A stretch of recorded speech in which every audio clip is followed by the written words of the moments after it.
Angel, you're on. There we go. Thank you so much. Good morning, everyone. It's very hard to follow Dr. Bola's footsteps, of course. I know that his passion is community service and community work. And I want to thank him for uh, accepting me and giving me the opportunity to follow his footsteps. I want to say thank you so much, Deputy, for the introduction. I'm here to do a job and follow his footsteps. Once again, thank you. Thank you, Mr. Chair, and welcome, welcome. And we also want to introduce newly appointed Chair of Community Board 11, Madam Chair Bernadette Ferreira, if you are on.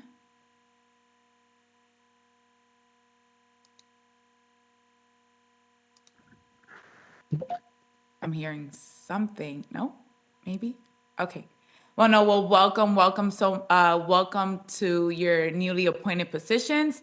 We look forward to supporting you and growing with you. So, welcome to our borough board. And with that, I'll begin roll call. Am I hearing? Okay, there we go. CB1.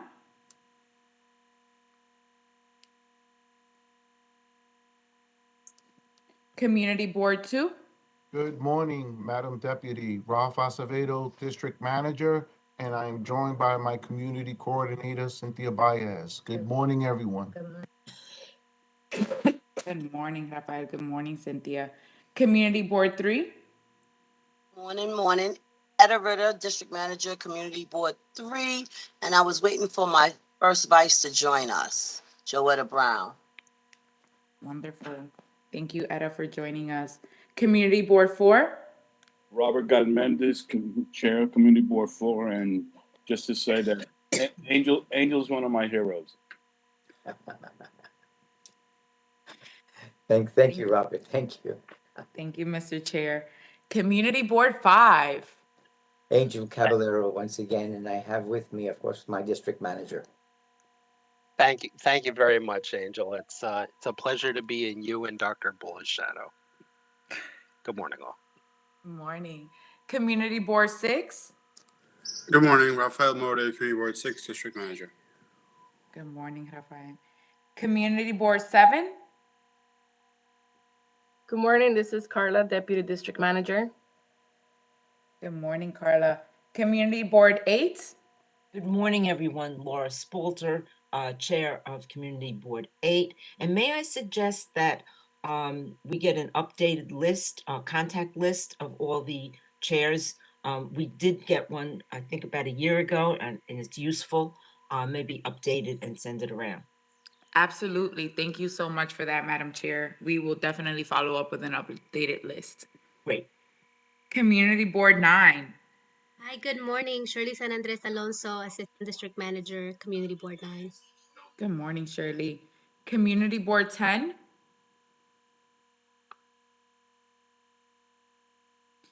Community Board 12. Good morning, this is Beatrice. Good morning, Beatrice. Oh, did I skip one? Community Board 11. I believe that was the one. Okay. And we have Madam Chair from Community Board 12 present. Thank you. Moving on to City Council Member Representatives. District 8, Councilwoman and Madam Deputy Speaker Diana Ayala. Good morning. I don't know if everyone can hear me. I'm having some technical difficulties. This is Stephanie from Deputy Speaker Diana Ayala's office. We can hear you well, Stephanie. Thank you for joining us. District 11, Council Member Eric Dinowitz.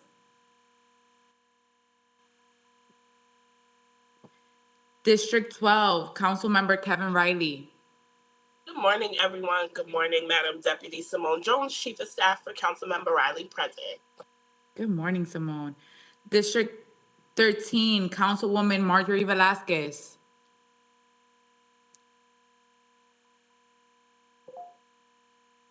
District 14, Councilmember Pierina Sanchez.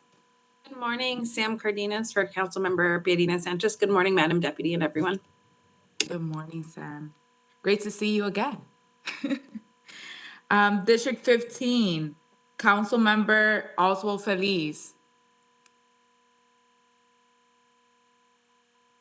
District 16, Councilmember Althea Stevens.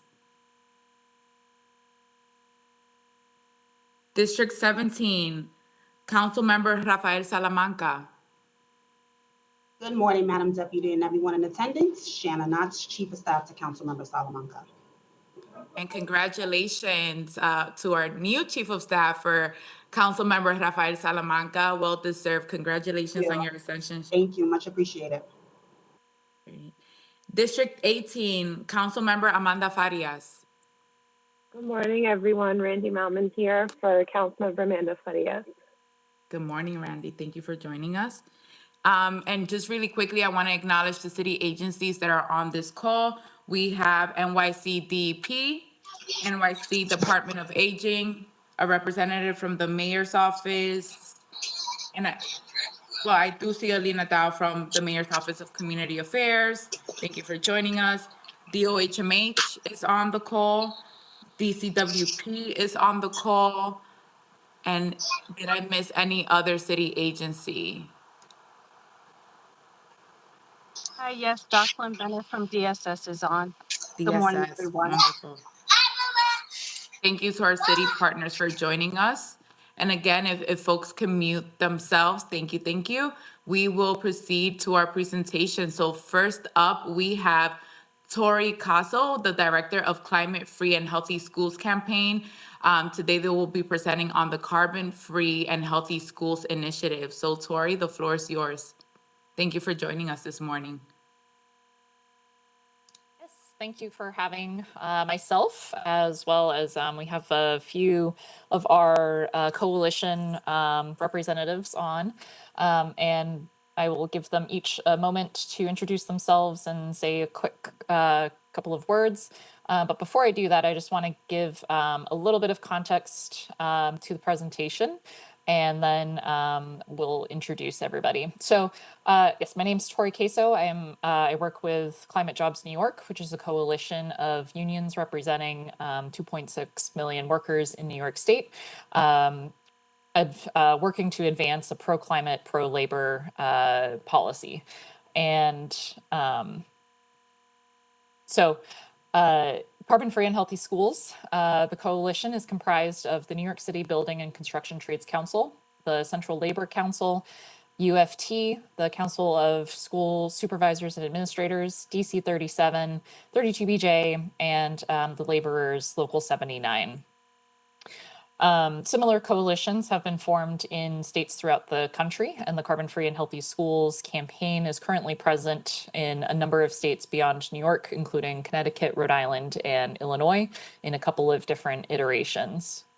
Carbon Free and Healthy Schools is a campaign that's centered on environmental and social justice and equity, and going beyond reducing emissions and improving air quality in our communities. It aims to provide the young people of New York City with opportunities, especially those in neighborhoods that have been historically overlooked and under-resourced. Through world-class training programs like apprenticeships and pre-apprenticeships, providing direct entry into union apprenticeships, young people in New York City can build lifelong skills and good union careers, all while having an impact on climate change. And currently, with last year's passage of the Inflation Reduction Act, and also with increasing support on the state level for the similar initiatives, we have an unprecedented opportunity at this moment to take advantage of significant federal and state funding sources. And we believe that it is the time to invest in New York City schools. Most of the city schools were built in the beginning of the last century, and many of them are in need of basic repairs and upgrades, from antiquated heating and air conditioning systems to deteriorating rooftops and outdated electrical grids. And I will go more into the campaign itself, but I want to, and I'll share my screen and you can see the slides. But I just wanted to stop there and kind kind of go around the horn of folks from our coalition who have joined today. So I will say their name, and if you can just take yourself off mute and introduce yourselves and say a couple of words, and we'll start with Santos. Everyone, thank you very much for the opportunity. Santos Rodriguez here, Chief of Staff of the New York City Building Trades. Yeah, obviously this is an important campaign for us. You know, coming from the inner city, born and raised in Brooklyn, and coming through an apprenticeship program, a pre-apprenticeship program into the apprenticeship program, knowing the avenues that are in front of us, and then making sure that our kids today and tomorrow, right, start living and breathing in a cleaner school, right? You know, the age of COVID showed us that we need more air ventilation, et cetera. We're looking to decarbonize a lot of schools, a lot of the world with the campaigns that we have going on. But this gives us opportunity to make sure that, you know, with the decarb and the reusable energy, that frees up funding for schools for better, you know, tools for the teachers to teach our students. So all around a really good program, and we all in, and it shows and gives opportunities to our communities. So thank you very much again for the opportunity. I'll move over to, I think Jean was on, Tori? Jean is on. Jean, I don't know if you wanted to, it's off camera right now, but Shayna, if you want to take the horn, and then Jean can go next. Good morning, everyone. I'm Shayna Smith. I'm representing DC 37. I'm a senior legislative analyst here. I just wanted to say we are proud members of this coalition, specifically because our members are frontline workers. They worked through this pandemic, through every superstorm, every natural disaster, I'll say, we've seen in our city. Our members are in our schools, you know, servicing our children and daycares and our senior health centers, and also home care workers. With that being said, ventilation in our schools is like our top priority and reason why we are part of this coalition. A lot of our members work in the school kitchen, feeding our children every single day, and the temperatures in our kitchens rise over 110 degrees. So that is a really huge problem for us. Ventilation and retrofitting our school buildings is extremely important. And of course, making sure that, you know, our workers are working in safe and healthy environments are key to us as well. So, you know, climate-free, healthy schools is a very important coalition, and we're proud to be a part. Thank you. Jean, if you want to say a couple of words. I'm going to just say thank you to the Bronx Borough Board, the Bronx Borough President, and everybody in the Bronx for giving us time this morning. And I'll let my union colleagues finish up. Thank you. And then from the UFT, we have Danny Rodriguez, who is the Bronx District Rep, and then also Brad. So Danny, if you want to introduce yourself. Thank you. Yes, I'm Danny Rodriguez, Bronx High School District Rep for the UFT. And I also teach every day at the Kennedy High School campus, which actually has a bed of solar panels on its roof. We've had it there for 10 years, and it actually provides about 20% of the school's energy. The energy, of course, goes back to the grid, but it rolls back on our bill. And, you know, we also have a garden. So the school also, you know, we have curriculum, and we also have student voice when it comes to climate change and renewable energy. It's something that's important to us. So for them to be able to see the solar panels, and for them to also partake in the gardens that we have in our science programs, it means a lot to the school community. And I think if we broaden this program to other schools, it'll see that we, as New York City citizens, as people who are representing the citizens and the students and the people of New York City, that we take this seriously. That this is not something that is just a talking point, that we're saying that we care about it. To visually see those solar panels every day shows that there is a commitment to this, that this commitment is real. And it also provides opportunities for the interests of our students for career paths in renewable energies. and solar power, and it's going to be creating jobs, hopefully union jobs, in that respect. So I'm very much for this campaign, and I thank you for allowing me to speak. Great. Yes, so I will share my screen now and finish up the presentation, and we'll be pretty quick. And then we'll have time for some questions.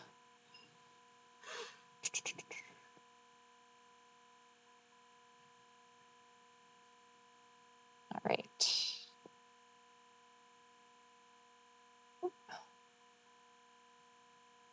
Everybody sees the slideshow, right? Not my email.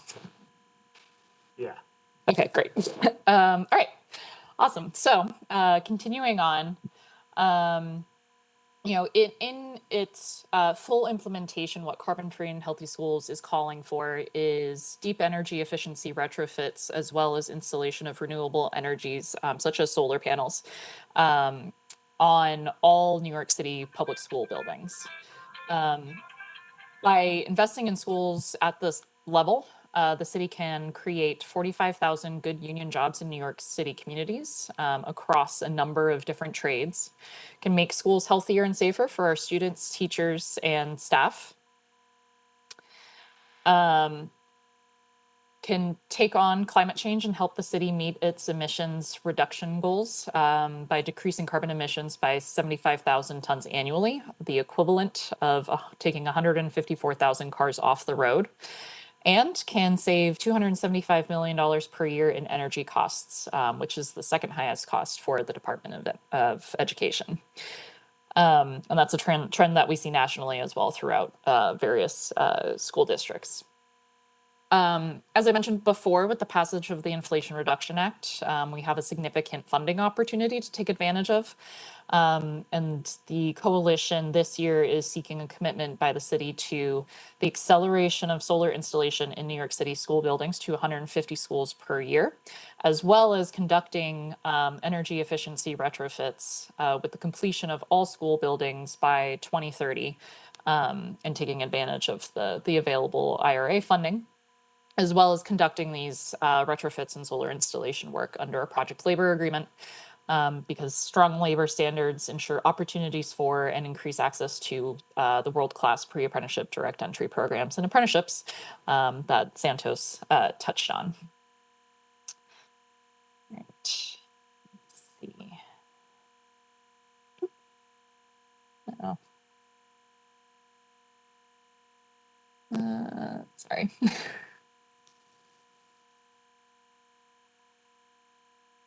What happened? There we go. Okay. I think I skipped one. There we go. In the latter part of 2022, at the request of the former first deputy mayor, we shared a list with the mayor's administration and the school construction authority. And the list was comprised of 100 schools across all 5 boroughs to prioritize for solar installation and energy efficiency building retrofits. All of the schools on the list are located in environmental justice areas. 71 of the schools were taken from the DCAS report on buildings that are solar ready. And the additional 29 schools would potentially require, roofing replacement and other infrastructure upgrades to become solar ready. But we took most of the cost estimates and needs for the schools from the SEA capital plan, as well as the building assessments that they release annually.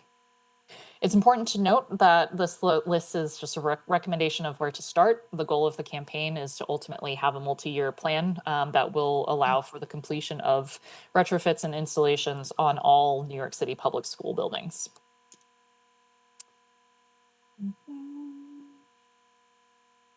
All right.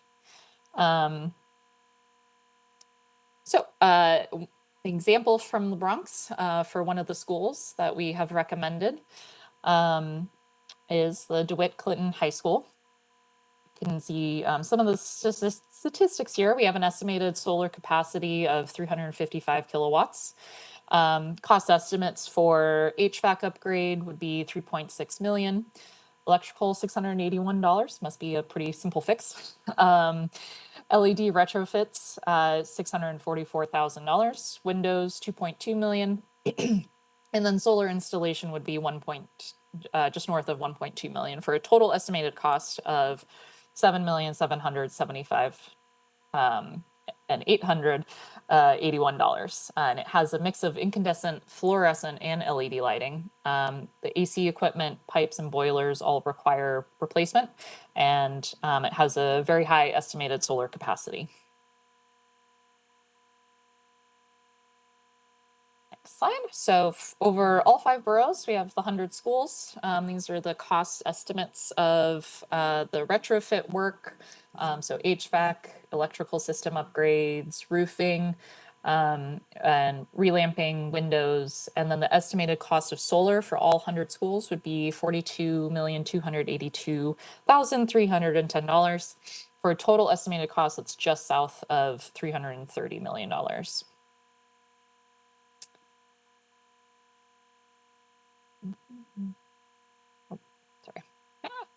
And this is just a lovely pie chart to show you the percentages of the costs for all of that. As you can see, rooftop solar would be 12.8% of the cost. I keep skipping. There we go. Okay. So in the Bronx, we have recommended 23 schools. Estimated cost in total with the solar installations and retrofits would be $88,270,020. Installation of solar would be 11.5 million. And then the rest of it would be the retrofit upgrades. And then I also included, I don't have to read through every single one of these, but we previously shared the presentation and you can take a look at it in more detail. But a list of the 23 schools. I will note where it says project and construction. When we shared this list with the SEA, they took it back and they annotated which schools had roofing projects that were either in design or in construction. And this, I think we got this back maybe the end of summer, early fall. So these schools, West Farms, Evergreen, Leaders of Tomorrow, Alfred E. Smith, and PS 68, all 5 of those were not previously considered. They were in the list of 29 schools that weren't considered solar ready, but in having roofing projects completed, they should be that one step closer to being solar ready. Inflation Reduction Act.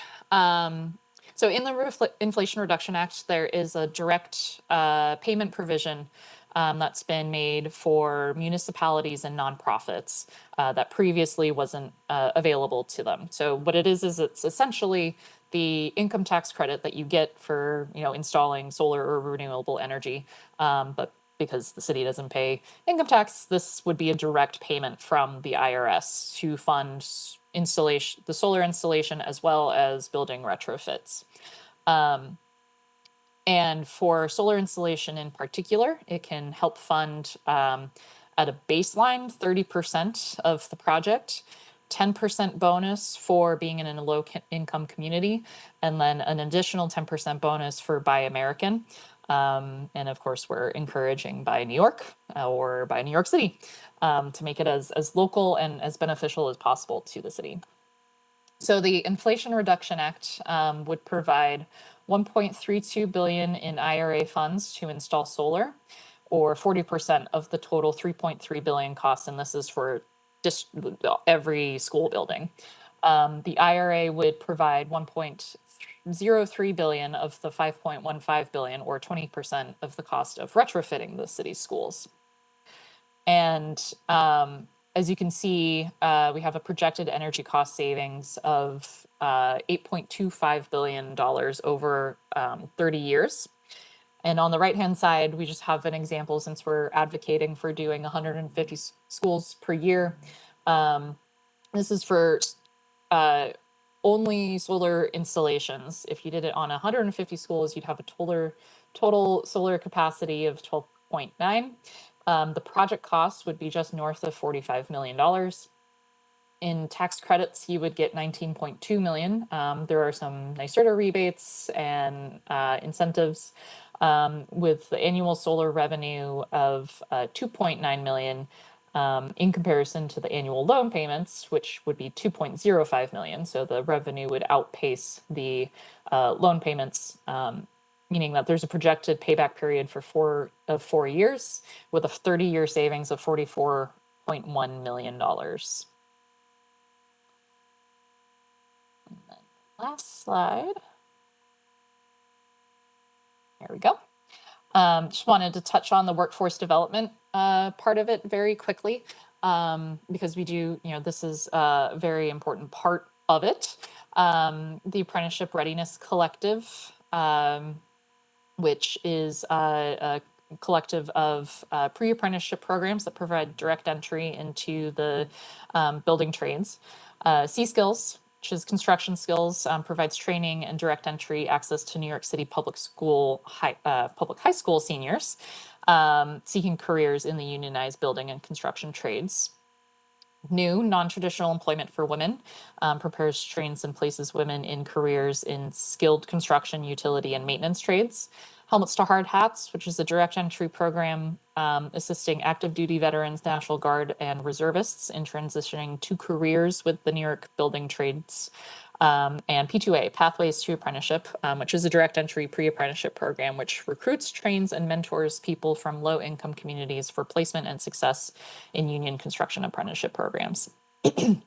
And the final thing I'll touch on is that with local law 97, there's going to be a pretty big demand for green building retrofit work. And we view carbon-free and healthy schools as, a good initial step in preparing the workforce that's going to be needed for, the breadth of the local law 97 work to meet the requirements.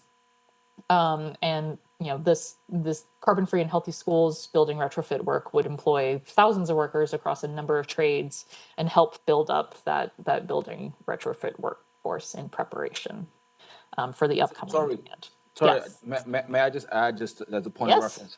absolutely. Really quick, one of the programs here that I mentioned, well, that Tori just mentioned, Construction Skill, is the program that I'm a graduate of, right? But I also want to highlight that all these 4 programs are city-centric.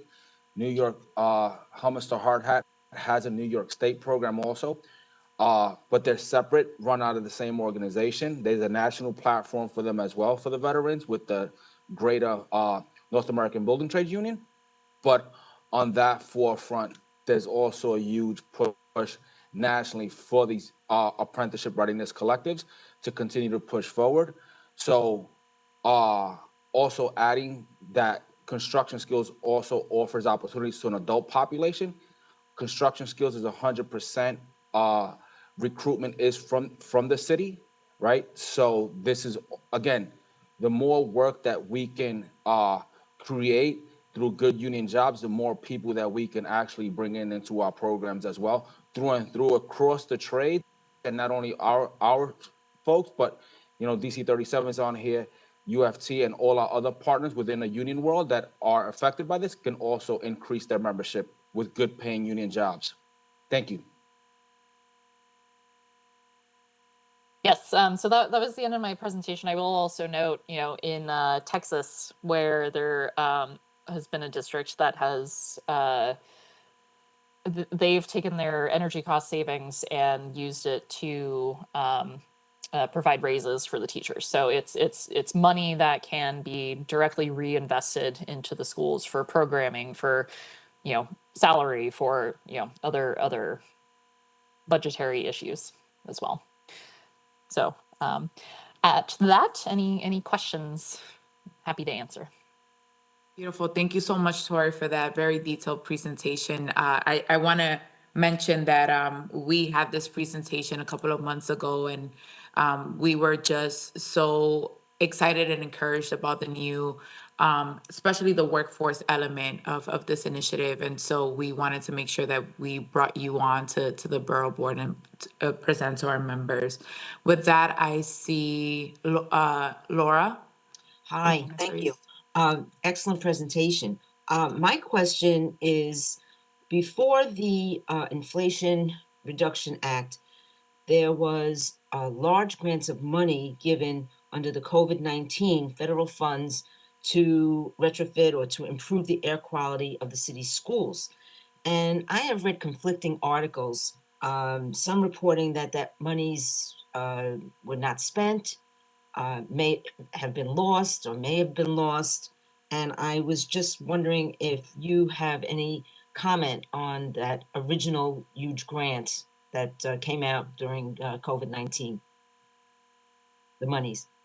Yeah, so I will say that, before the Inflation Reduction Act came about, we were advocating for the use of some of the ARPA funding to, in the short term, help fund get this program off the ground, as well as capital funding. But with the Inflation Reduction Act, that and the other school budgetary issues that have been ongoing, we took a step back from recommending usage of the ARPA funds. I can't comment on if they've been spent or not spent or anything like that. I wouldn't feel confident doing that. So, but I can say that that's sort of like where the campaign context for that federal funding was. Thank you.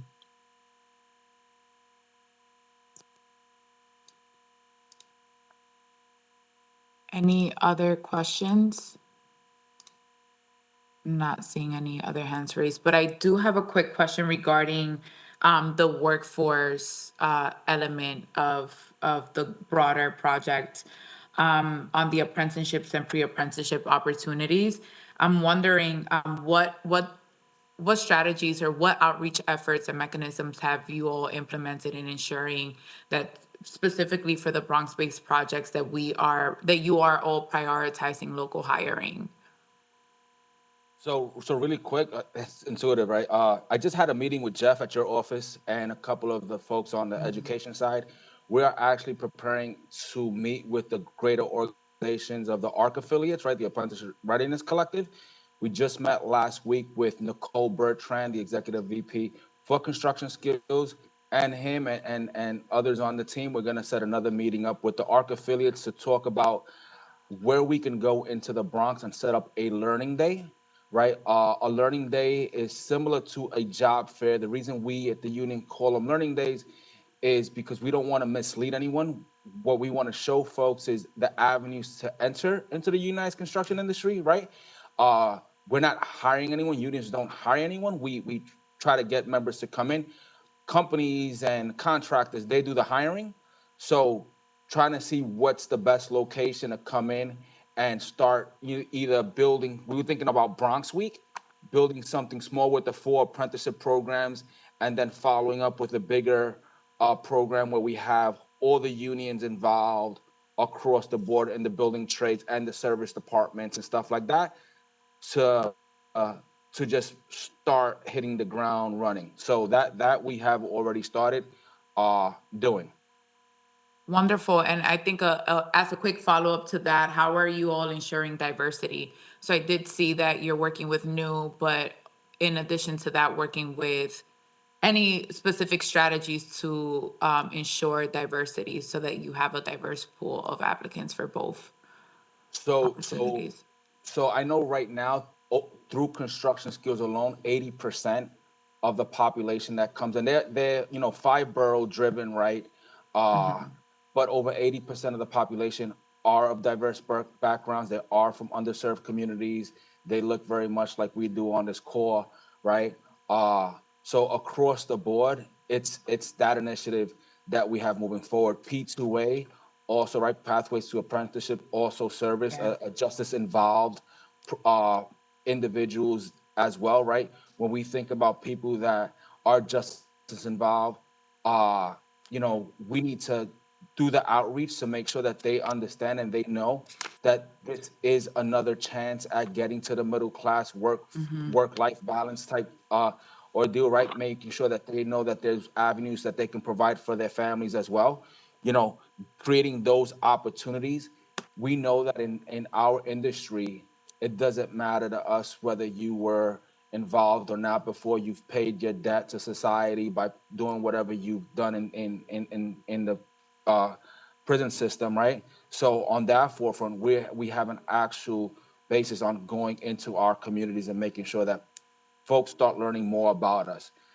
That doesn't happen without the partnership of everyone here on this core, right? Because the advocacy comes on your side is to showing that we have more union projects through and through, post and pre-construction, and even on the service side, whether they're schools that we're building, and et cetera, that these are all good union jobs because that's the pipeline. That's what's going to assist us to continue to feed our communities.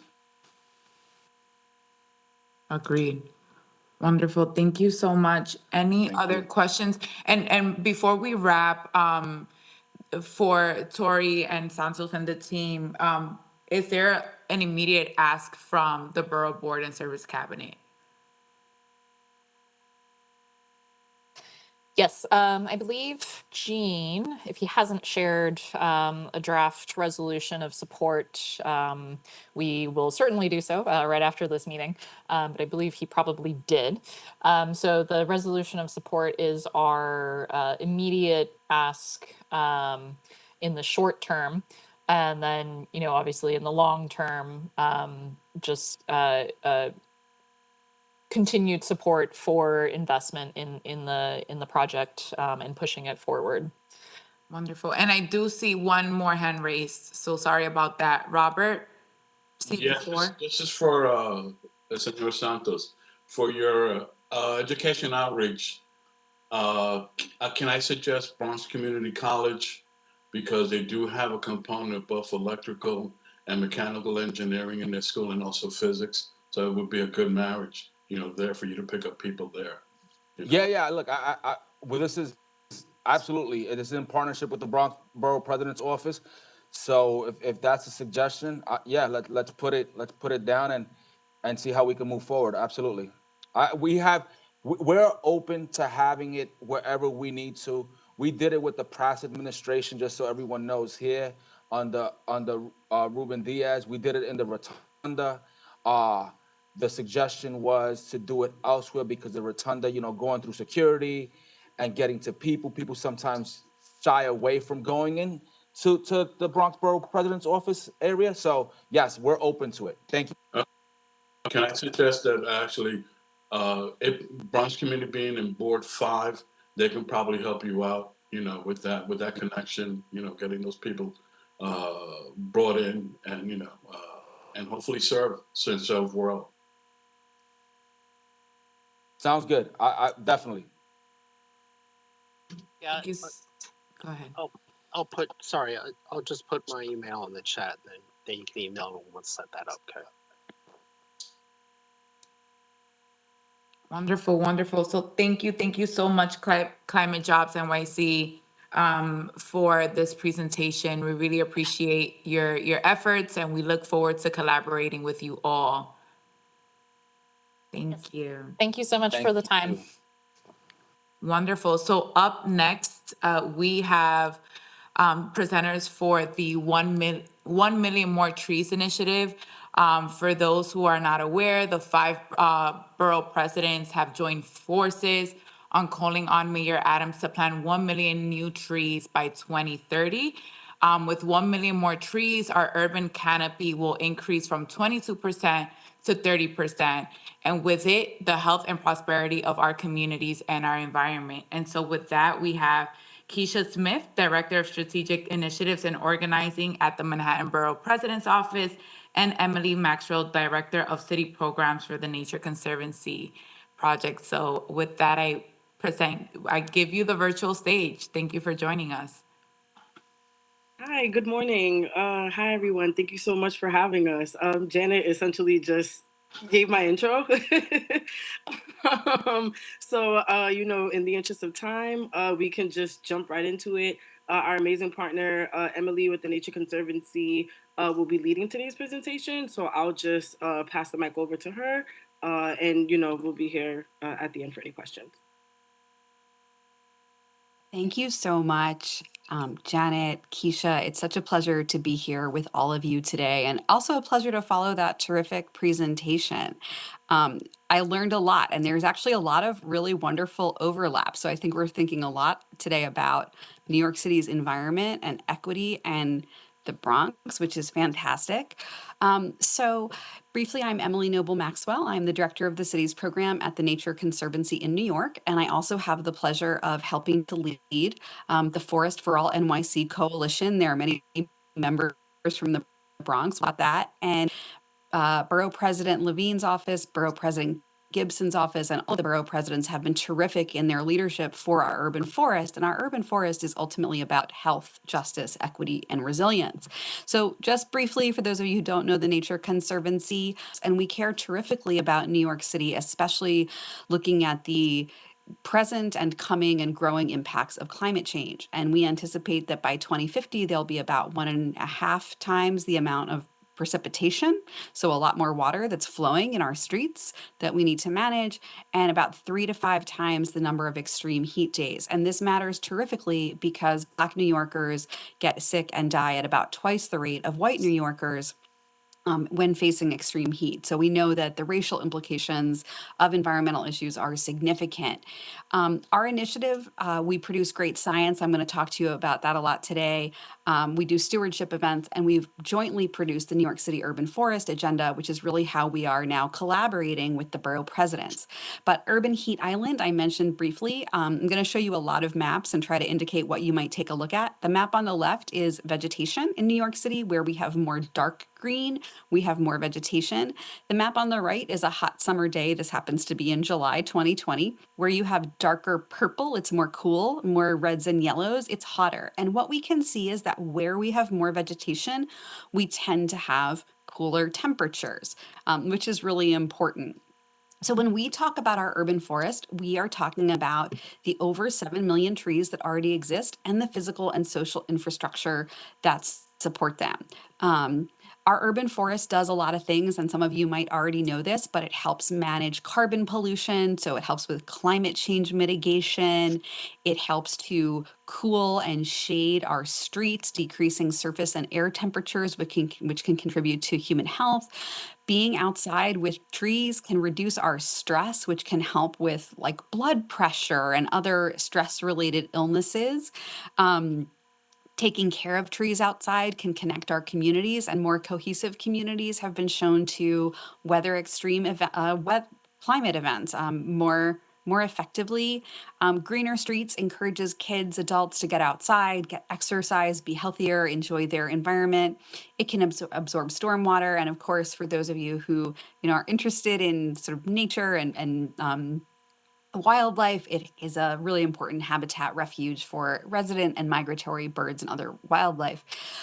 But our urban canopy is not distributed equally. So we can see the Bronx is actually a little bit higher than the citywide average as a whole. So our citywide average is about 22%. But if we look at the more detailed map on the right, that we can see some parts of the Bronx, up there in Riverdale, we have really high tree canopy, and down lower, we certainly have much less. And so this inequity is a big deal. We also know that tree canopy has been changing. So from 2010 to 2017, which is our most recent data, the tree canopy in the Bronx grew about 2%, which is on par with citywide average. But again, here, some neighborhoods grew more than others, and we did encounter some loss. A lot of the losses that we see, the yellows, reds, and oranges, were associated with extreme storm events. So just wanting to let you all take a look at that data as it pertains to your own community districts. So just letting you land here for a minute and seeing the dynamics in your own areas, and happy to also provide this in some other ways as helpful. Another thing we took a look at is where we could add tree canopy and how much. So where we see darker blue, and I should say, this is assuming we don't make wholesale landscape change or change zoning.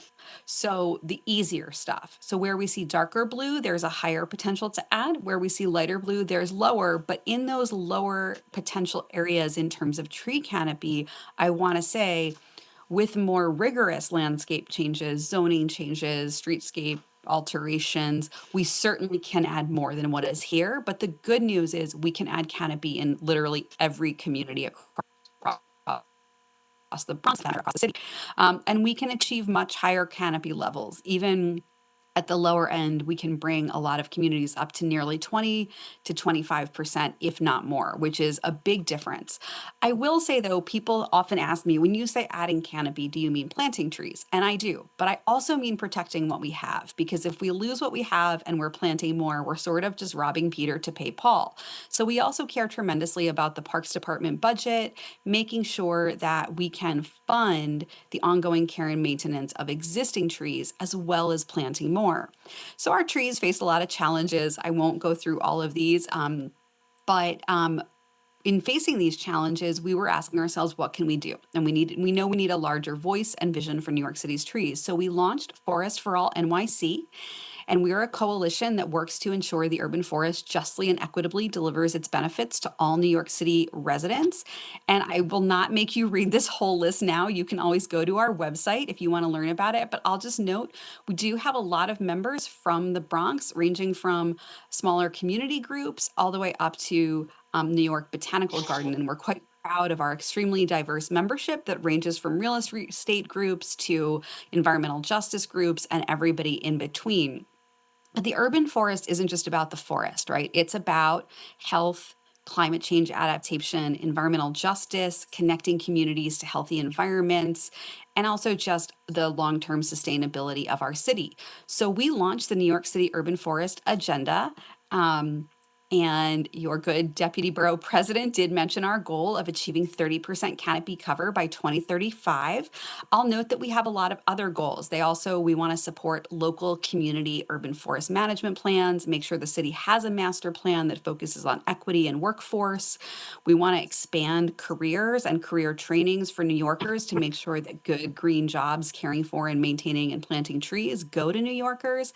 And we see a variety of other actions we can take, including, of course, planting 1 million more trees. So we're very excited to be here with you all today. In terms of how you all can get involved, so I imagine Keisha has provided for you a draft resolution that we have developed with the borough president in Manhattan, and many community boards in Manhattan have been passing it. Community boards in Brooklyn have begun to entertain it. We are happy to help educate your community board in the form of presentations, provide you data. If you have local organizations who want to join Forest for All NYC or just want to learn more about it, you can visit our website, which is listed here, our social media handles, and we do encourage you to support Million More Trees and endorse the New York City Urban Forest Agenda through a resolution. I'll also note that I noticed that there are several city council members on the call, and if you are interested in supporting this, which we hope you are, I want to note that Council Member Shaker Krishnan right now has a letter of support for all of these initiatives that he is looking for sign-ons for. Those sign-ons will probably close early next week. And his legislative director, Greg Clark, is accepting those, but you can always contact me offline. We have a lot of resources. I will definitely share this as a PDF with the team to be circulated to everybody. I do see your note in the chat.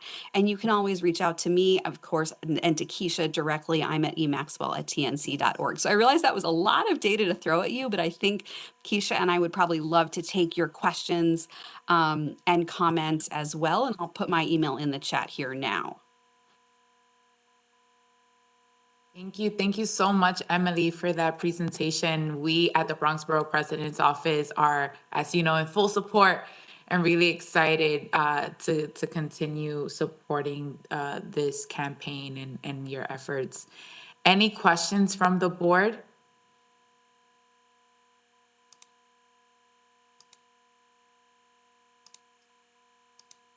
I'm not seeing, oh, George from CB Talk. Hey, how you doing? Thank you for giving me an opportunity to speak. I have no issue with trees. I was in the Bloomberg administration when we actually launched, or when he launched the Million Tree Initiative, and we planted the very first tree in the Bronx on Teller Avenue. I was there for that. My question is, as a district manager, I say this all the time. I've been a district manager for 7 years. When I first took the job, I never suspected that trees would be one of the major issues that homeowners face.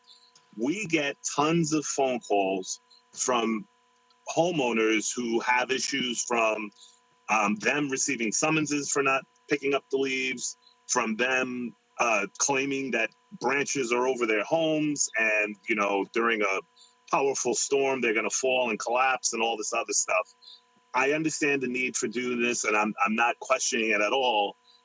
All I'm questioning is, I do agree with you that we need to maintain the trees, and the Parks Department has done a very poor job of increasing the budget for street maintenance, for tree maintenance, pushing the schedule back. Again, I don't even know where it is these days, but it used to be once every 7 years. Last budget consultation, I think they said it was at once every 10 years. And it doesn't seem to be getting better because the Adams administration did not put more money into the Parks Department budget. So how do you address that? Is this something that the non-for-profits are going to start looking at doing? Because generally speaking, the response that we get from the Parks Department when they make these types of complaints, especially with tree pruning, is go hire your own tree pruner, get a permit from the Parks Department and hire your own person to do it, which to me seems, unfair to them. The last thing I'll say is, when I was in the Bloomberg administration, I got tons of phone calls, especially, I don't want to call people out. This new council people are not the same ones that were there when they first rolled this out. We got tons of phone calls from elected officials like, hey, don't plant the tree in so-and-so constituents, front yard. And, what are you going to do to sort of, because there are a lot of people who don't want trees. Even to this day, I think I had a constituent maybe last year. Again, I don't know if this was just a regular effort on the Parks Department. They were planting a tree, and she threw every excuse in the book at us not to have the tree planted in front of her house. And she lives right around the corner from my office on East 230th Street. So, again, what are you doing to sort of resolve those issues, especially when it comes to homeowners who don't want the burden of sweeping leaves or having to prune the trees and stuff like that? Thank you, Mr. Torres, so much for your question. Honestly, we agree with your concerns. And so, there are several things that we think need to be done. And I want to say it will take all of us working together. So one is, Forest for All NYC as a coalition, we do advocate and lobby for the city budget. And for example, last year we helped to restore some of those really granular issues like tree stump removal, which had been removed. But if you don't remove those stumps, you're not getting another healthy tree in there. So we pay, I will say, very close attention to what is happening.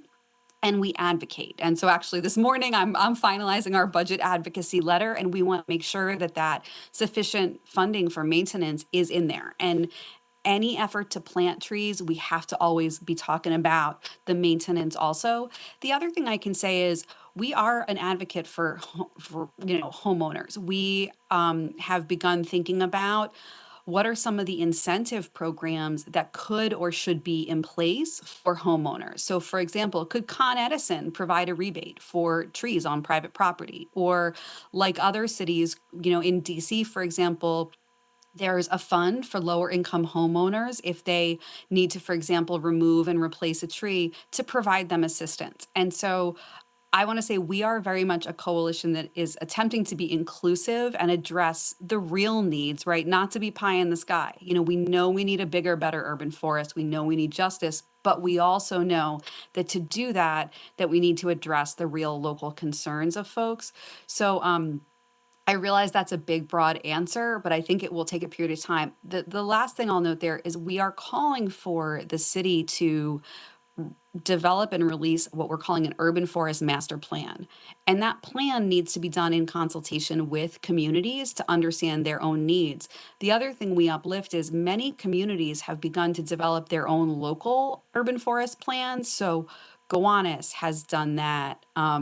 Now, like Lincoln Wrestlers District has done that. So we also can provide sort of advice and technical support on how a community might do some planning. And we heavily believe that local nonprofits, local businesses could benefit from funding to support doing that very local tree maintenance. And to this question, Ms. Ritter, yes, we think that all private property owners who would need assistance in addition to residential should get that. And faith-based organizations, sometimes are nonprofits, could consider, could you get a grant to do a small training program, do tree maintenance on your own block. So there's a lot of different ways, but I will say it obviously takes a lot of effort.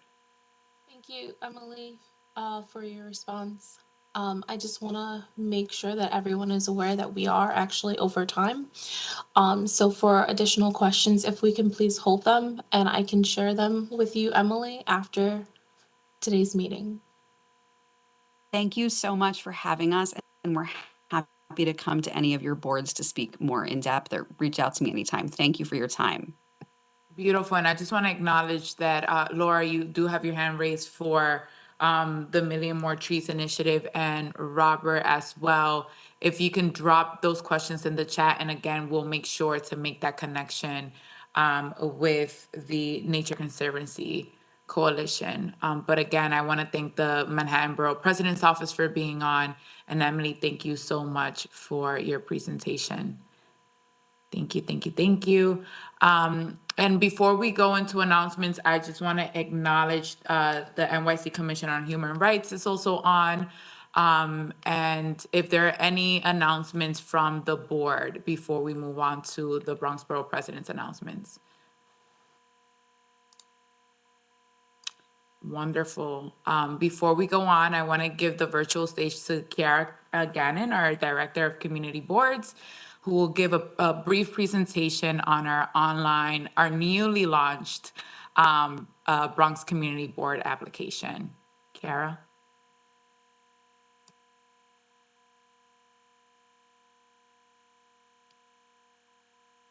Hi, good morning, everyone.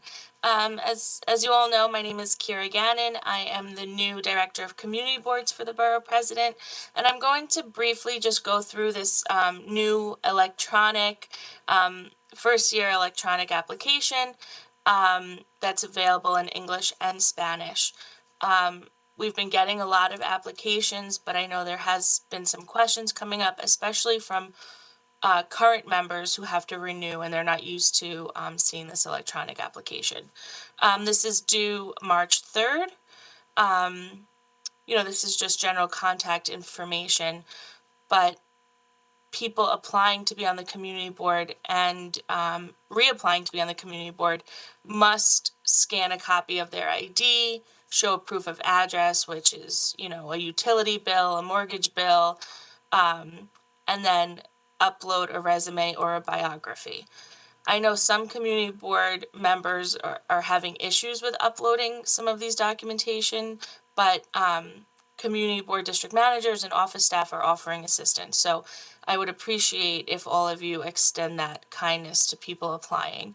And then one thing I'm going to point out is the application type. This is where they click if they're a new applicant or if they're reapplying to the board. And then it's just additional employment and professional information, and then the demographic information, which is helpful for the Borough President's annual demographic report.